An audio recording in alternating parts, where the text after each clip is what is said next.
গণভোটে কি হয়েছে?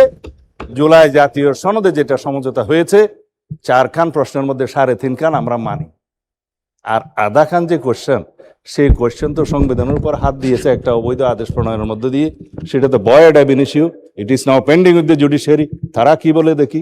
তারপরেও যদি আলাপ আলোচনা করে আমরা এখানে জুলাই জাতীয় সনদের সবকিছু আমরা এখানে বাস্তবায়ন করতে চাই, এবং তার বহির্ভূতভাবে যদি জুলাই কি যেন সংবিধান সংস্কার পরিষদ গঠন করতে চায়, তারা সেই আলোচনা এখানে এসে করুক, সংবিধান সংশোধনী কমিটিতে করুক। আর না হলে পরে রাস্তায় গিয়ে সংবিধান সংস্কার পরিষদের কমিটি করলে তো সংবিধান সংশোধন না করে আমরা বসে থাকতে পারবো না। আর সংবিধান যদি সংশোধন আমরা না করি, তাহলে এই জাতি তো শেখ হাসিনা প্রদত্ত পঞ্চদশ সংশোধনী নিয়েই চলতে থাকবে। আমরা কি তা চাই?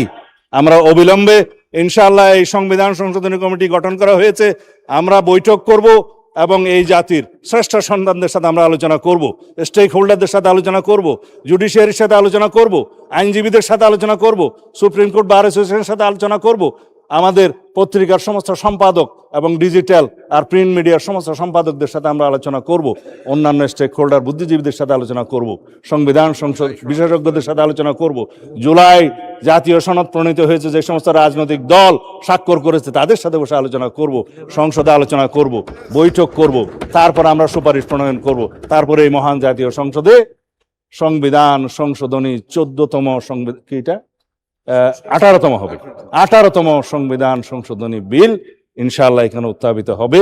আমরা আশা করি বিরোধী দলীয় সদস্যগণ ইমোশনাল রাজনীতি না করে আমরা যাতে সংশোধিত একটি শক্তিশালী সংবিধান সংশোধনী বিল আনতে পারি, সেই জন্য গণতন্ত্রের স্বার্থে তারা সহযোগিতা করবেন। ধন্যবাদ মানুষ।